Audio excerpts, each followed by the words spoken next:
નમસ્કાર મિત્રો, સ્વાગત છે તમારું અમારી યુટ્યુબ ચેનલ સરકારી સહાયમાં। મિત્રો, આજના વિડીયોમાં ગુજરાત સરકારનું જે બાગાયતી વિભાગ છે તો તેમની ખેડૂતો માટે એવી અગત્યની સાધન સહાય યોજના વિશે વાત કરીશું કે જે યોજના અંતર્ગત ખેડૂતોએ અલગ અલગ પ્રકારના સાધનોની ખરીદી કરી હોય તો ₹92,500 ની મર્યાદામાં સહાય આપવામાં આવે છે। યોજના વિશે આપણે તમામ માહિતી આજના વિડીયોમાં મેળવીએ તે પહેલા વિડીયો ગમે તો લાઈક અને શેર કરી દેજો, ચેનલમાં નવા હોય તો ચેનલને સબસ્ક્રાઇબ કરી દેજો। તો ચાલો મિત્રો, વિડીયોની શરૂઆત કરીએ। તો સૌથી પહેલા મિત્રો આપણે વાત કરી લેશું આ જે સાધન સહાય યોજના છે તે યોજનાનો મુખ્ય હેતુ શું છે। તો કે મિત્રો, ખેડૂતો માટે ખેતીલક્ષી જે સાધનો છે તેમની સાથે સાથે લણણીના સાધનો પણ ખૂબ જ ઉપયોગી થતા હોય છે, જેથી કરી ખેડૂતો છે તે લણણીના સાધનોની ખરીદી કરી શકે તે હેતુથી ગુજરાત સરકારનું જે બાગાયતી વિભાગ છે તો તેના દ્વારા લણણીના સાધનો માટે સહાય આપતી યોજના અમલમાં મૂકવામાં આવેલી છે કે જે યોજના અંતર્ગત ખેડૂતોને અલગ અલગ પ્રકારના સાધનોની ખરીદી માટે સહાય આપવામાં આવે છે। વાત કરી લઈએ આપણે યોજનાના લાભ વિશે કે આ યોજનાનો લાભ છે તે કોને કોને મળવા પાત્ર થશે।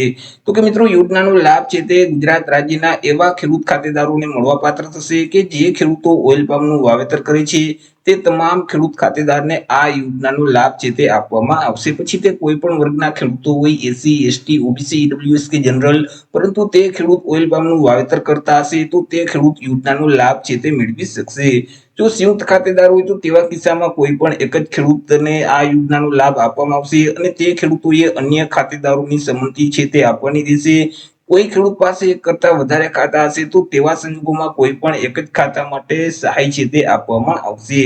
વાત કરી લઈએ અહીં મળવાપાત્ર સહાય વિશે કે યોજના અંતર્ગત ખેડૂતોને કેટલી સહાય છે તે આપવામાં આવી છે। તો કે આ યોજના અંતર્ગત ઓઇલ પામનું વાવેતર કરતા જે ખેડૂતો છે તે ખેડૂતોને અલગ અલગ પ્રકારના સાધનોની ખરીદી માટે ₹92,500 ની મર્યાદામાં સહાય છે તે આપવામાં આવી છે કે જેમાં હાથથી ચાલતા જે ઓઇલ પામ કટર છે તેના માટે ₹2,500 ની મર્યાદામાં સહાય આપવામાં આવશે। પ્રોટેક્ટિવ વાયર મેશની ખરીદી માટે ₹20,000 ની મર્યાદામાં સહાય છે તે આપવામાં આવે છે।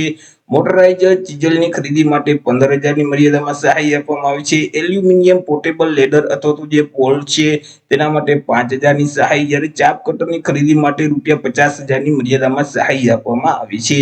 આવી રીતે અલગ અલગ 5 પ્રકારના સાધનોની ખરીદી માટે 92,500 ની મર્યાદામાં સહાય છે તે ખેડૂતોને મળવા પાત્ર થાય છે અને યોજનાનો લાભ છે તે આજીવનમાં એક વખત જ આપવામાં આવે છે।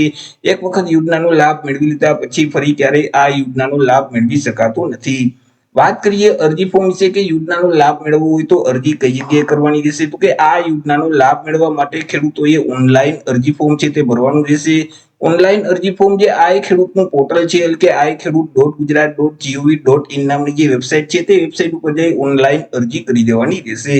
વર્ષ 2026-27 માટે ઓનલાઈન અરજી ફોર્મ શરૂ કરવામાં આવેલા છે। 4/6/2026 થી અરજી ફોર્મ શરૂ કરી દેવામાં આવેલા છે અને 30/6/2026 સુધીમાં ખેડૂતોએ ઓનલાઈન અરજી કરવાની રહેશે।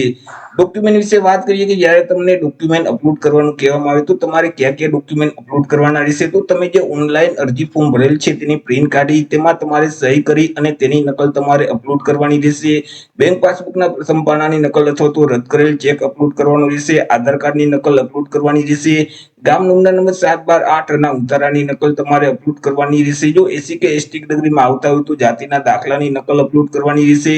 સંયુક્ત ખાતેદાર માટે બાંહેધરી પત્રક અપલોડ કરવાનું રહેશે। દિવ્યાંગ ખેડૂતો માટે દિવ્યાંગતાનું પ્રમાણપત્ર છે। જો વન અધિકારી ક્ષેત્ર લાગુ પડતું હોય તો વન અધિકારીનું જે પ્રમાણપત્ર છે તે પણ તમારે અપલોડ કરવાનું રહેશે અને તમે જે અલગ અલગ પ્રકારના સાધનોની ખરીદી કરેલ છે તેમના ઓરિજિનલ જીએસટી નંબર વાળા બિલ પણ તમારે અપલોડ કરવાના રહેશે। તો જ્યારે તમને ડોક્યુમેન્ટ અપલોડ કરવાનું કહેવામાં આવે તો ત્યારે તમારે આઈ ખેડૂતના પોર્ટલ ઉપર ઓનલાઈન આટલા ડોક્યુમેન્ટ અપલોડ કરી દેવાના રહેશે।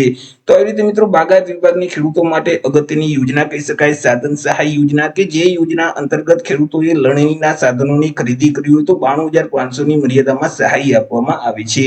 તો આશા રાખું છું વિડીયો પસંદ પડ્યો હશે। વિડીયો પસંદ પડ્યો તો લાઈક અને શેર કરી દેજો, ચેનલમાં નવા હોય તો ચેનલને સબસ્ક્રાઇબ કરી દેજો। ફરી મળીશું એક નવા ટોપિક સાથે એક નવા વિડીયોમાં। ત્યાં સુધી જય હિન્દ, વંદે માતરમ।